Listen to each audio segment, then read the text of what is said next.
Alhamdulillahi Rabbil Alamin.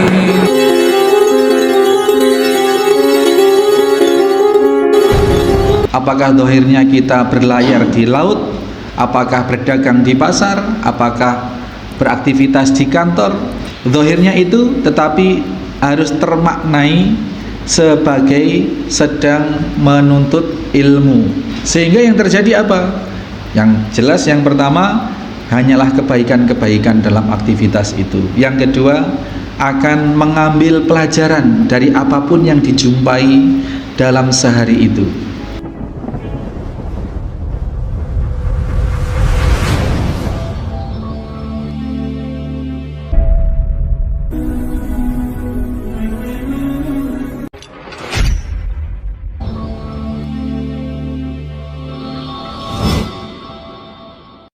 Bismillahirrahmanirrahim.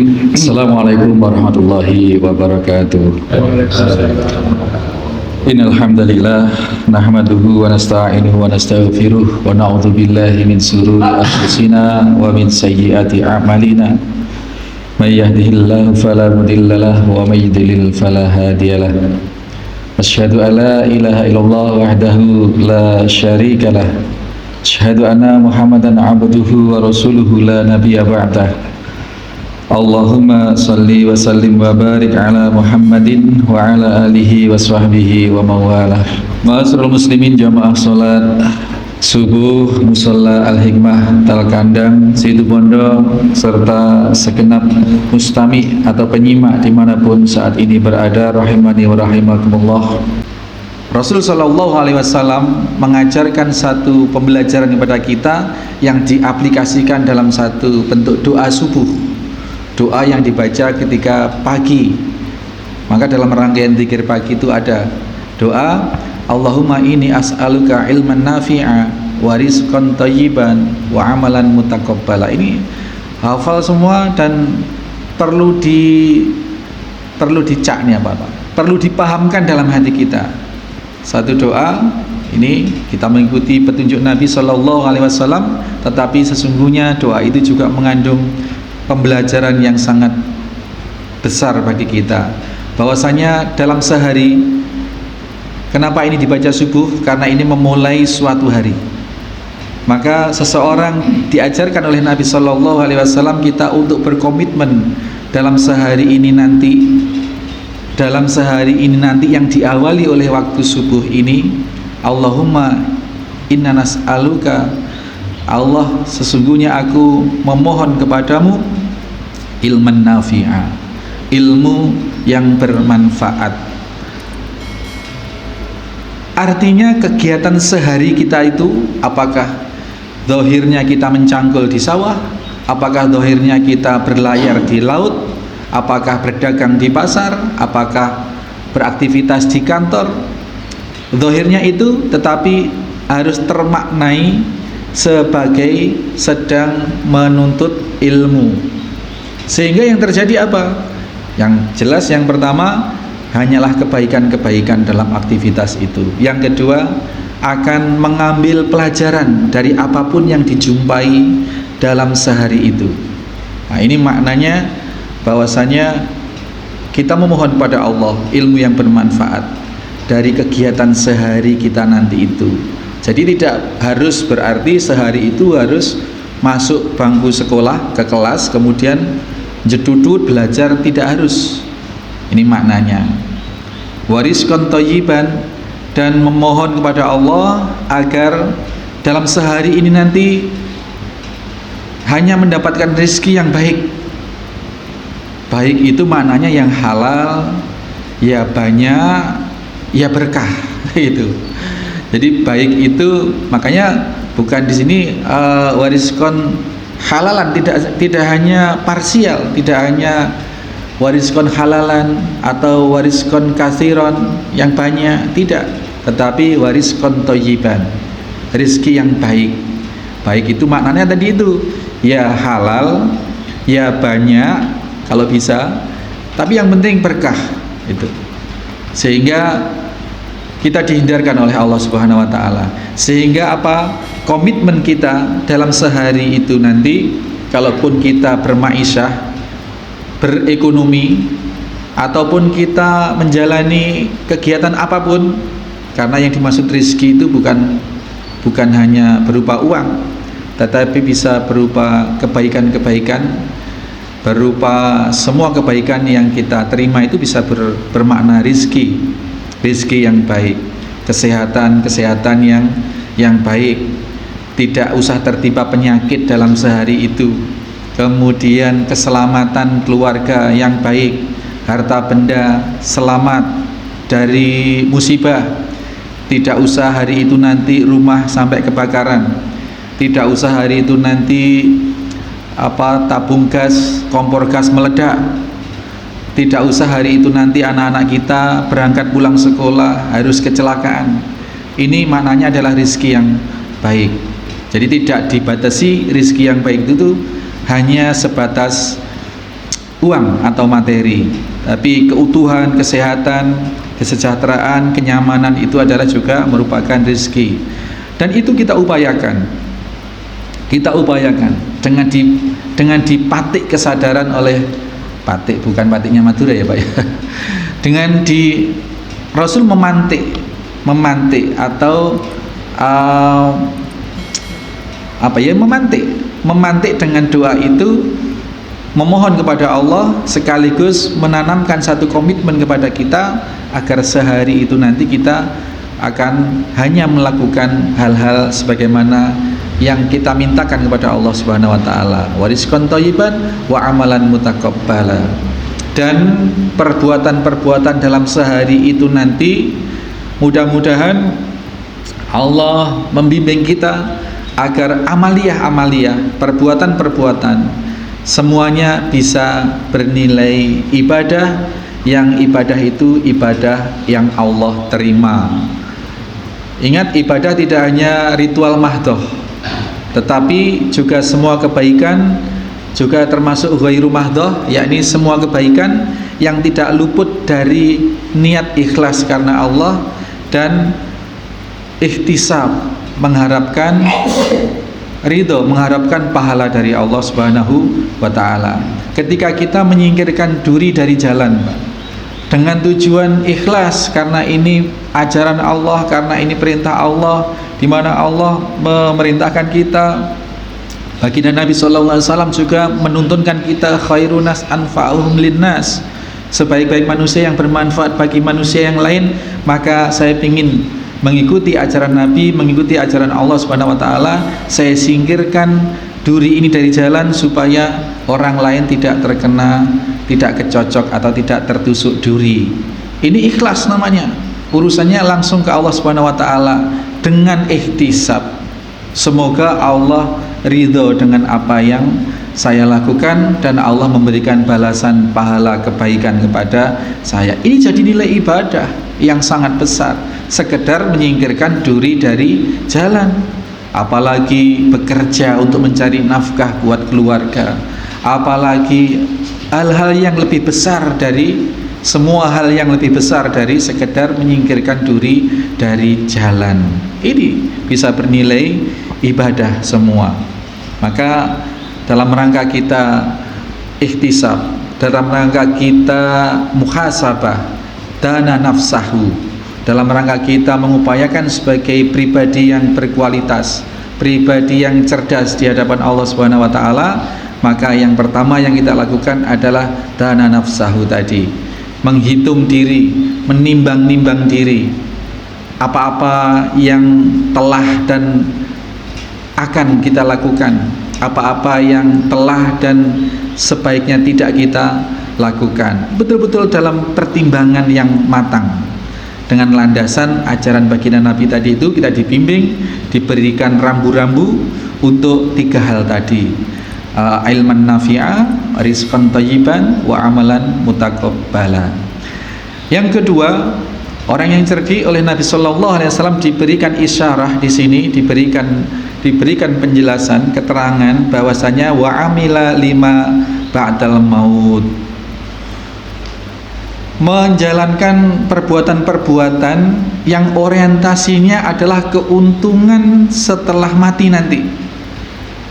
Ini sudah include sebenarnya penjelasannya dengan yang tadi, Pak.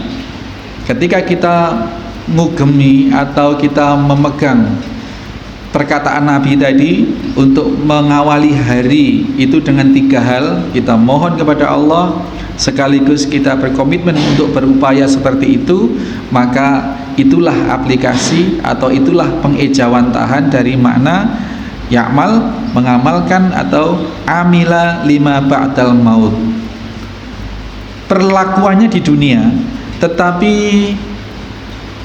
kepentingan efeknya yang ingin diraih adalah efek ketika nanti setelah kematian.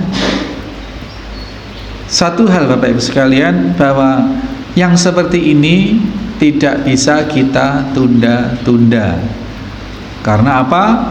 Karena itu tadi, karena maut itu juga sangat rahasia. Bahkan ada satu statement bahwa hal yang paling dekat dengan hidup ini adalah kematian. Yang paling jauh adalah masa lalu yang tidak bisa didatangi lagi, dan kematian itu dekat. Sehingga sangat banyak ayat-ayat Al-Quran, firman Allah maupun hadis Nabi Shallallahu Alaihi Wasallam yang menyuruh kita untuk bersegera musyara'ah, untuk bersegera di dalam melakukan kebaikan yang diorientasikan. Kriteria baik tadi itu adalah satu, orientasi untuk akhirat. Kalau orientasinya sudah akhirat, pasti zahir duniawinya juga pasti baik, Pak.